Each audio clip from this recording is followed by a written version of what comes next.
So I was talking to a client today, and it's about why people go back to where they began body fat wise, which I'm sure maybe you've been through it, you definitely would have seen people go through it. You know, you might be 13 stone, 80 kilos, whatever it is, you lose X kilos, you're down to 70, down to 11 stone, but before you know it, things creep back on, and it doesn't take too long, and then you're back to exactly where you started.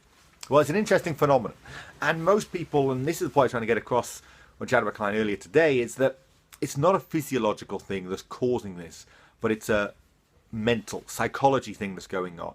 I just want to explain to you what's happening and what you need to do to avoid this and stop this happening. First of all, a couple of things got to be clear, got to be understood. One, it's much, much, much harder to get to your goal than it is to maintain it. That is just simple physiology. You know, to get, to lose body fat week to week, to gain muscle week to week, whichever it might be, it takes a lot more effort than maintaining it. To maintain it, it's not that hard. But what happens is, in body fat terms, it creeps back on over time. It doesn't happen overnight. You don't lose it overnight. You don't regain it overnight. So what's going on? Well, the idea is that we live in brackets, and you'll see this in people, body fat brackets. I've talked about it in other videos. There's a certain point, at which point when you get to it, you go, right, crikey, what the hell has happened to me? And you get inspired to get into action. People only ever phone me up, but I only get a call off somebody when they're at the end of their bracket. Do you know what I mean? So maybe for some person that's 14 stone. For maybe you, it's when your normal work clothes don't fit anymore. Then you're like, right, I'm doing something. I'm going on a diet. I'm going to phone him up. Something got to happen. This is the bracket we're talking about. So I'm not sure why, but different people have different upper limits. For some people, they do that when they're at dress size 8. Some people when they're 10 stone. But other people, it's 13 stone, dress size 16. Some people, it's 20 stone. Some people don't have a limit, which you'll see. You wonder why when you see these huge people. Why don't they do something about it? They've not hit whatever that wall might be, or whatever the limit which they find acceptable. So the reason this links into what happens, why you go back to your old results body fat wise, is that you might start off at 14 stone. You diet down to 11 stone. Your goal might be 10 stone, yes, but you never quite get there. And then before you know it, you drift back up to 14 stone. And then when you hit 14 stone, panic stations again, you're back on some sort of plan. Hopefully you can see what's happening. The only thing that hasn't changed is your bracket of acceptability. And this is the problem.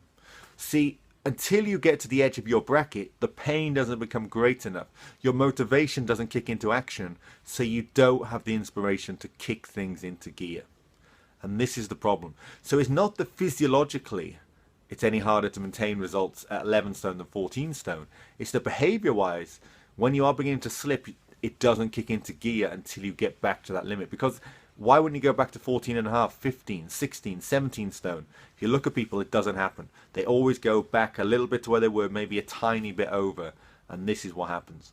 So the key thing for you to do going forwards, it's not harder to maintain results, but you do have to change that mindset. You have to change that bracket of where you're going to get to as an acceptable level. So if you used to be 14 stone, your goal's 10, you want that bracket to kick in at 10 and a half, 11 stone max when you say, right, let's do something about it. That same pain when you get to 14 needs to kick in at 10 and a half, 11 stone. And there are ways to go about doing that. It's a slower process. It's not an easy process, but this is why people keep going back to their own weight, because in your head, it's still acceptable, despite being whatever, 10 stone. I had this one client I saw who'd gone from 20 stone to 10 stone, back to 20 stone, back to 10 stone. The limit has got to change, the point where you kick into gear, where things happen. So easy ways to do this is to get clothes, once you get to your ultimate goal, that do not allow you to go further then. So if you've thrown out every other clothes, which means when you get to 10 and a half stone, you can't get into any clothes, then you're going to have to kick your ass into gear. This also links into some other factors, like when I get to my goal, what do I do? I'll talk about that in other videos. A lot of people get to their goal and think it's time to eat as much as they can. Not how it works.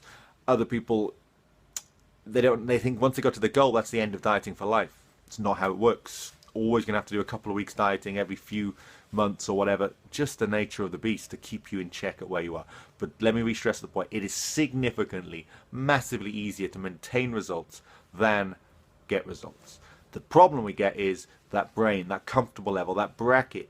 You're still back where you started, and that's not acceptable. If you want to maintain new results, you've got to move that bracket, so when you drop a little bit back behind, that's when you inspire into gear.